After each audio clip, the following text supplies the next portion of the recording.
Вавилинский Затон – это давно уже целый жилой микрорайон, проблема которого в том, что здесь отсутствует необходимая инфраструктура. Один из самых наболевших – вопрос пассажироперевозок. Муниципального транспорта не хватает, к тому же автобусы часто ломаются в пути. Автобуса не хватает. В выходные дни вообще долго ждать. Я из города сюда целый час и 20 минут ждала. А слышала, что один автобус сломался. Ну и что сломался?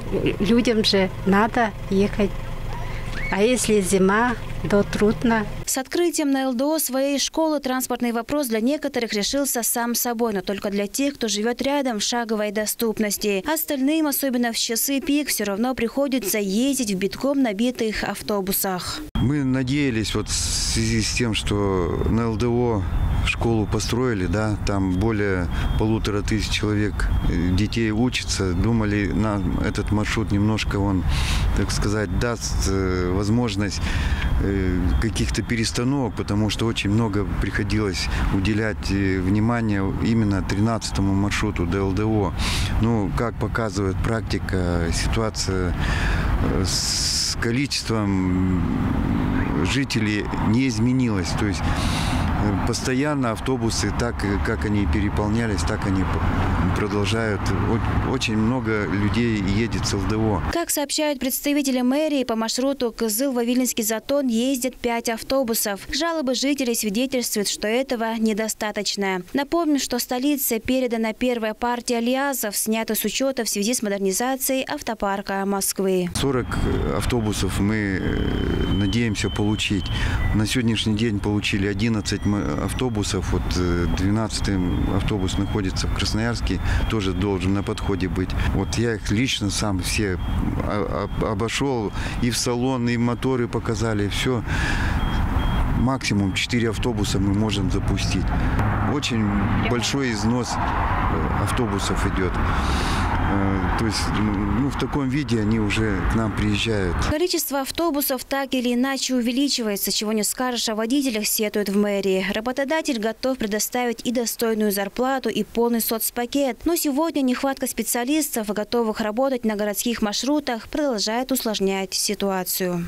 Есть проблема еще в водителях. Вот соцпакеты предлагаем, сады предлагаем, те, кто будут работать, семьям работу предлагаем, готовы принимать, не идут водители. Поэтому, пользуясь случаем, приходите, водители категории D, обеспечим вас. От 40 до 60 на ЛиАЗы уже ставим зарплату 1000 в месяц. Неплохая зарплата.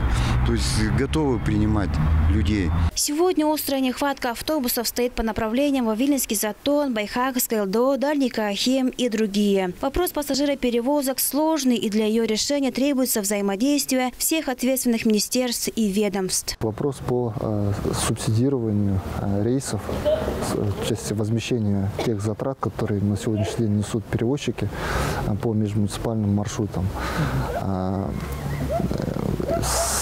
Со временем эти, конечно, субсидирования мы рассматривали вместе с Министерством финансов, Министерством экономики, будем сокращать и тем самым увеличивая ту транспортную потребность, которая на сегодняшний день имеется путем модернизации, так скажем, и автопарка, и в целом